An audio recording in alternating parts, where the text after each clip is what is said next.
Olá, boa noite. Começa agora mais um Jogo Jogado, os bastidores da política de Campos e da região em discussão aqui na Folha da Manhã. Hoje participa do programa comigo o editor de política da Folha, Aldir Salles, e a gente começa com uma entrevista de hoje do Folha no Ar, primeira edição na Rádio Folha FM, na qual o entrevistado foi o deputado federal Vladimir Garotinho. Aldir, você acompanhou mais ou menos a entrevista de hoje, pôde estar ali assistindo o que o Vladimir falou. A entrevista foi feita, inclusive, pela Luísa Abreu Barbosa na primeira edição do Folha no Ar. E o Vladimir, apesar de não se colocar ainda como pré-candidato oficialmente, vem jogando esse jogo aí já até mesmo de composição. Na semana passada eu coloquei no meu blog, por exemplo, a aliança dele com o Podemos, já um partido para compor com seu grupo na eleição deste ano. Apesar de não se colocar como pré-candidato oficialmente, está jogando mesmo, parece já pré-candidato, né? O Vladimir ele não admite oficialmente a pré-candidatura dele, mas é cada vez mais pré-candidato, né? A cada demonstração, a cada palavra dele publicamente, ele demonstra estar sendo cada vez mais pré-candidato de fato. Inclusive, o pai dele fala isso. Inclusive ele já vem compondo. Eu acho que foi assim, eu até escrevi, quando eu escrevi sobre isso, eu coloquei, apesar de não assumir pré-candidatura, já está compondo? Como assim? Está compondo só para o grupo? E a gente vem acompanhando desde o início do ano, né? Você tem essa notícia que você deu na semana passada da composição dele com Podemos. Ele já veio falando também de que a candidatura dele, apesar de ele não admitir, existe um clamor popular, segundo ele, da candidatura dele. E também, em outro momento, ele já falou também deixar para depois dos royalties, do julgamento dos royalties no STF, a decisão sobre bater o martelo sobre a pré-candidatura dele ou não. Quer dizer, a cada declaração dele, ele dá uma pista do que parece ser inevitável. A pré-candidatura do grupo do ex-governador Antônio Garotinho vai ser o Vladimir Garotinho. Agora, é até interessante falar do ex-governador Antônio Garotinho, porque começou a circular aí em alguns grupos, algumas coisas, que o Garotinho poderia ser candidato. É bom lembrar que o Garotinho não pode nem votar, quanto mais ser votado, né? É uma coisa que a última condenação, no caso, aquele caso do desvio da saúde, que ele foi 234 milhões dos 234 milhões da saúde. Então ali ele está impedido, inclusive, de votar. O nome dele, inclusive, está no cadastro dos inelegíveis no CNJ. No CNJ, e a situação do título de eleitor dele ainda até hoje, suspenso. Eu posso falar por hoje, a gente não sabe, pode ter um recurso ali na frente. Agora o Vladimir também fala de uma participação, de como seria a participação dos pais dele, melhor dizendo, num eventual governo Vladimir Garotinho, caso ele seja candidato e caso seja eleito. Né? Ele nega veementemente que o pai e a mãe iriam compor eventualmente um governo dele. Não descartou de pedir o auxílio, né, dicas, conselhos, até pela experiência dos dois, mas ele disse que não será, tanto o Garotinho quanto a Rosinha não serão secretários, não terão cargos no eventual governo do Vladimir. Agora, um outro ponto também nessa entrevista interessante foi com relação ao G8. Né? O Vladimir fala da composição do G8 com Caio Viana. Ele afirma isso, que o G8 está com o Caio via Rodrigo Bacelar, o deputado Rodrigo Bacelar. Embora ele diz que não é mais G8, é G5, mas ele faz alguns comentários sobre isso. Diz que o G8 foi governo por 3 anos e agora, no finalzinho do governo, por questões políticas, segundo o deputado Vladimir, racha com o governo nesse impasse aí da questão do orçamento. Ele fala isso, Aldir, no momento em que ele comenta a questão do acordo da oposição com o governo na votação do orçamento. Né? Também, na medida que vai passando o tempo, a gente vem acompanhando uma escalada das ações do Vladimir, das declarações do Vladimir, tentando atingir o outro pré-candidato, o Caio Viana. Não só o Vladimir, Rafael também vem fazendo isso, Juliano também vem fazendo isso. É claro, porque o Caio, a estratégia do Caio até agora é ficar quieto. Inclusive, não tem respondido às nossas tentativas de entrevista na Folha FM. O Vladimir criticou isso, inclusive. Inclusive, foi tema da entrevista de hoje também isso. Então, claramente, a estratégia do Caio é ficar quieto, apostar na baixa rejeição que aparentemente ele tem, e na popularidade do pai dele, o Arnaldo Viana. Porém, os outros pré-candidatos têm os pontos fracos, veem nos pontos fracos do Caio agora a oportunidade de começar a tirar ele desse escuro, né, vamos dizer assim, acender a luz em cima do Caio para essas outras questões. E o Vladimir vem também com o tempo aumentando sua escalada de declarações, ataques contra o Caio Viana, que não tem respondido.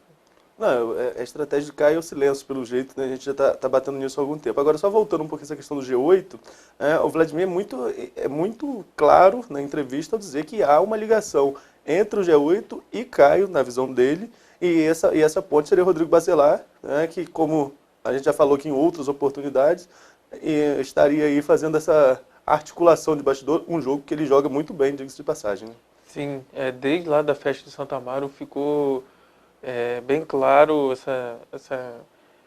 se não ligação direta, mas essa aproximação, sim, do Rodrigo Bacelar e do Caio Viana com alguns vereadores do G8. Aí, inclusive, o Vladimir faz um desafio ao G8, digamos assim, né, nessa entrevista de hoje, que ele disse que se o G8 realmente rachou com o governo, por que não assina a CPI da saúde?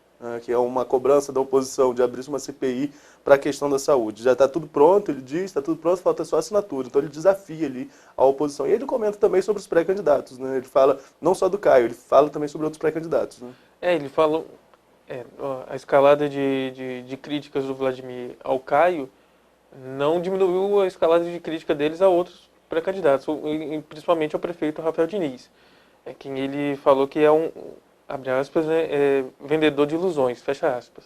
É mais uma declaração forte do Vladimir contra o prefeito Rafael Diniz, que foi convidado na semana passada no Folha no Ar e também fez várias críticas ao próprio Vladimir nessa atuação dele nos bastidores, inclusive na questão do restaurante popular. Né? E, sobretudo, na questão do restaurante popular, que reacendeu até a polêmica, a polarização entre os pré-candidatos, entre os grupos dos pré-candidatos. Agora, antes da gente fazer uma pequena pausa, hoje teve, a principal notícia de hoje foi a questão do vereador Neném, que foi detido em São Francisco de Itabapoana, né? A informação, né, está no folha1.com.br, o vereador Neném foi detido em um sítio, né, em São Francisco de Itabapoana, em Guaxindiba, onde ele teria atirado para o alto. Segundo o próprio vereador, postou inclusive nas redes sociais, ele disse que tinha ali a suspeita de invasão na propriedade dele e ele atirou para o alto para poder afugentar esse possível invasor. Ele disse que ele tem a posse de arma, a polícia constatou que ele tem a posse, mas não teria o porte, né, fora da propriedade. Ele foi levado para a delegacia para prestar esclarecimentos e foi liberado na sequência.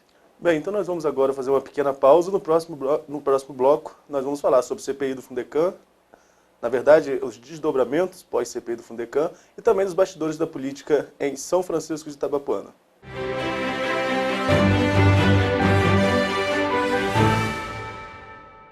No aniversário de Campos, um presente para você. Folha FM 98,3. Chegamos trazendo conteúdo de primeira. Jornalismo, música e muito mais. Do jeito que a Folha faz. Nova rádio Folha FM 98,3. Lançamento dia 28 de março. Sintonize, compartilhe. Folha FM. A rádio que toca você.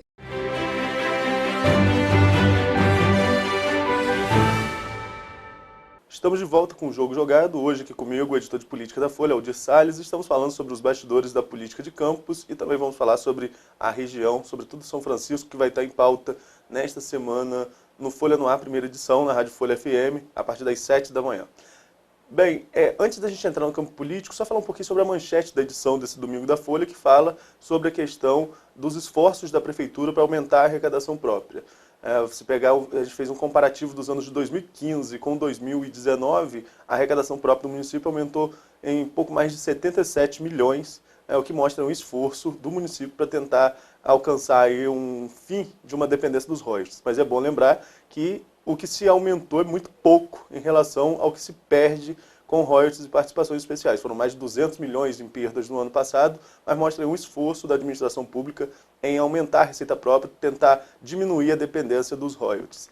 Mas esse é um assunto que ainda vai rolar muito, sobretudo com o julgamento que o Aldir citou no bloco anterior, no dia 29 de abril, da questão da redistribuição dos royalties, que está aí na pauta do Supremo Tribunal Federal. Agora, falando um pouquinho ainda sobre política, falando sobre campos ainda, a CPI do Fundecam está tendo seus desdobramentos. Na semana passada, a Folha mostrou que 14 empresas são investigadas, são alvos de inquéritos no MP, melhor dizendo, com relação após a conclusão do relatório da CPI do Fundecam.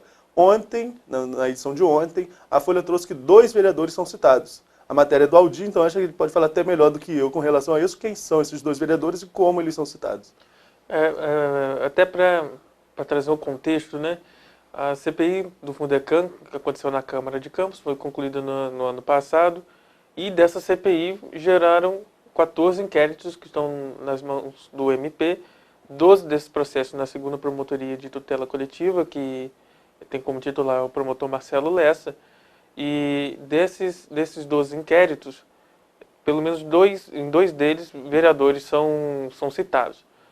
Um, que é o vereador Eduardo Crispo, como presidente do Fundecam nos anos 2011, 2010, 2011. A investigação não cita diretamente o Eduardo Crispo, mas em um ofício o promotor pede a informação da prefeitura quem foi que concedeu um dos empréstimos que está sendo investigado, e essa pessoa é o Eduardo Crispo.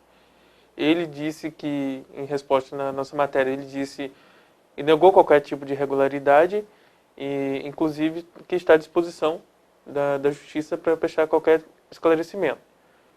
Outro vereador, no caso, que foi citado, foi a Rosilane do René, como proprietária de uma das empresas que são investigadas, a Fábrica de Sabão Guarulhense, que em 2006 pegou 1,8 milhão de reais de empréstimo com o Fundecam, e essa empresa entrou em problemas administrativos e não conseguiu quitar todo esse valor.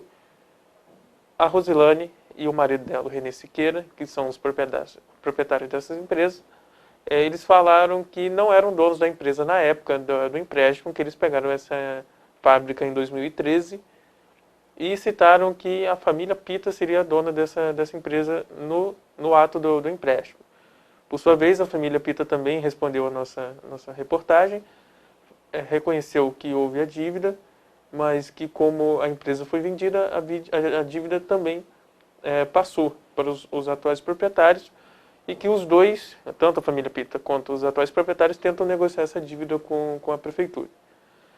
Além da Fábrica de Sabão Guarulhense, a reportagem mostrou que essas outras empresas pegaram empréstimos de 2005 a 2011, que são alvo dessas investigações do MP, que estão ainda muito na fase inicial, né? Começaram todos no finalzinho do ano passado, e lembrando que o inquérito ou a investigação do Ministério Público não quer dizer que ninguém é culpado ou inocente. Ele está bem no começo, como aconteceu naquele caso dos ônibus, né, dos empréstimos dos ônibus, que a grande parte desses empréstimos não foram pagos pelas empresas de ônibus, que compraram os veículos para o sistema de transporte público, mas no ato da investigação, inclusive o promotor Marcelo Lessa, ele não conseguiu visualizar na apuração irregularidade na compra dos veículos, na concessão do empréstimo e na compra dos veículos.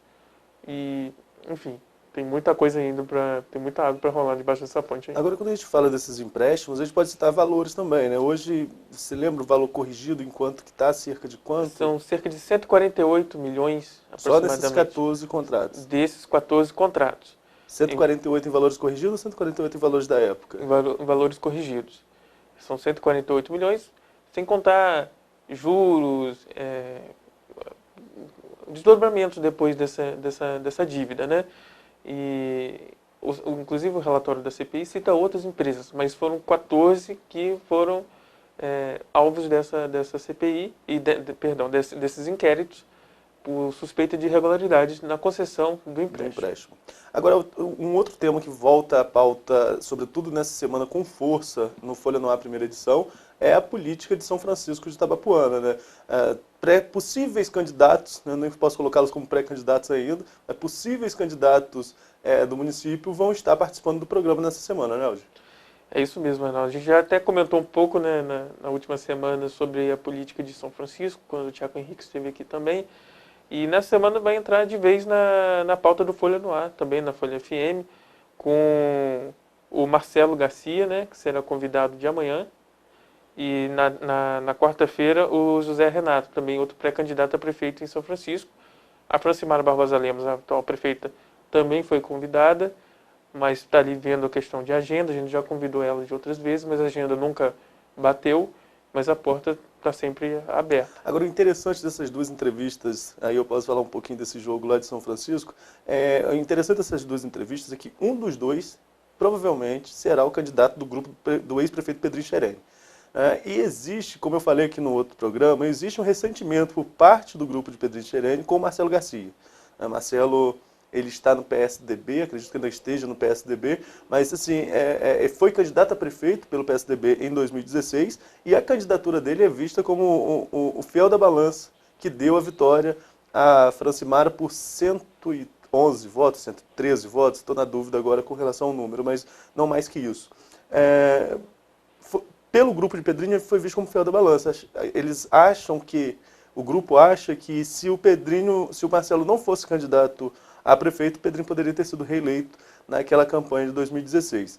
Por outro lado, o José Renato, que é cunhado do Pedrinho Xerene, é uma figura também que há muito tempo se espera que seja candidato em São Francisco da Papuana. Desde a época do pai do Pedrinho Xerene, o Pedro Xerene, eles especulam-se que o José Renato pode ser candidato. Agora, é uma questão que ainda precisa se arrumar, tem que ver composição partidária, tem muita coisa ainda em jogo em São Francisco da Papuana, e a prefeita Francimara, naturalmente, é candidata à reeleição, né? O cenário de São Francisco, que na última eleição já foi bastante acirrado, você tem essa questão familiar muito forte lá também, como acontece em outras cidades, mas lá com a família Xerene e a família Barbosa Lemos, promete ser uma eleição muito quente novamente. É polarizada novamente nas duas famílias. Agora, tem um outro fato também no noticiário nacional, né, que a gente precisa comentar, que foi a morte de um ex-policial, ex-comandante do BOPE, né, e que seria ligado a milícias em uma operação lá na Bahia. Né? Foi ontem, né, no domingo, o Adriano Nóbrega, que é apontado como chefe da milícia em Rio das Pedras, ele acabou sendo morto numa operação da Polícia da Bahia, da Secretaria de Segurança Pública da Bahia, em conjunto com a polícia aqui do Rio de Janeiro. Eles receberam a informação que ele estava escondido numa fazenda no interior da Bahia e encontraram ele numa fazenda de um vereador do PSL lá nessa região. O vereador, inclusive, disse que não tem ligação com o presidente Bolsonaro, nem com o Flávio Bolsonaro, que ele, inclusive, fez campanha para o Fernando Haddad na última eleição. Mas o Adriano Nóbrega, ele tem uma ligação, sim, com o Flávio Bolsonaro, porque, enquanto capitão do BOPE, ele recebeu homenagens do Flávio na Alerj, quando o Flávio era deputado estadual, e também o Flávio empregou parte da família dele no seu gabinete. Em sua defesa, o Flávio disse que, na época, não sabia das irregularidades que o Adriano Nóbrega tinha cometido à frente do BOPE e era apontado como um herói naquela época, à frente do Batalhão de Operações Especiais da Polícia Militar. Bem, esse foi o nosso jogo jogado desta segunda-feira. A gente volta na quinta-feira com mais informações dos bastidores da política de Campos e da região. Até lá!